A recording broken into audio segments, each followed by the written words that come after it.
हा व्हिडिओ फक्त माझ्या कामगार बांधवांसाठी आहे, जे कामावर आहेत, जे काम करतात, कंत्राटदारी कामगार म्हणून आहेत. त्या कंत्राटदारी कामगारांसाठी हा व्हिडिओ आहे.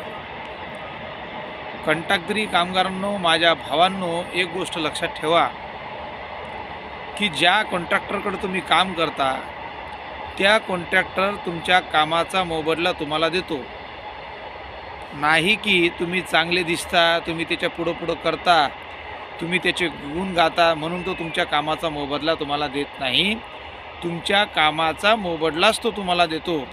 म्हणून तुम्ही लोकांनी जे तुमच्या हक्क आणि अधिकारासाठी कामगार कायदे बनलेले आहेत, त्या कामगार कायद्यांचा व्यवस्थित वापर करायचा, फंडामेंटल राईट्स जाणून घ्यायचे, आपले अधिकार जाणून घ्यायचे आणि आपले अधिकार जाणून घेतल्यानंतर त्या कॉन्ट्रॅक्टदाराला आपला कामाचा मोबदला त्या कायद्याच्या अंतर्गत मागायचा. तो तुमच्याशी चांगला राहो की तो तुमच्याशी वाईट राहो.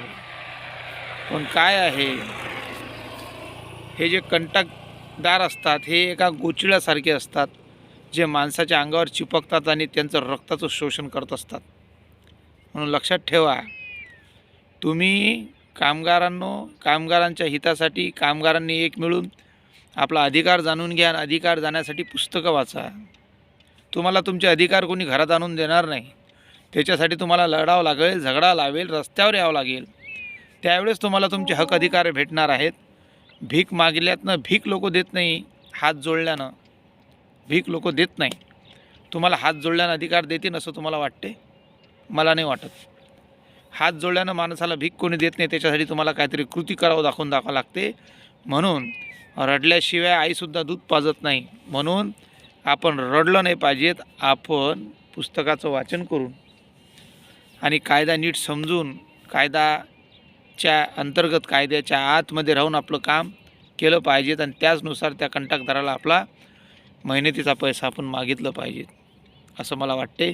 म्हणून आपण सर्वांनी स्वतःच्या कायद्याचा अभ्यास करावा, कंत्राटदार कायद्याचा अभ्यास करावा.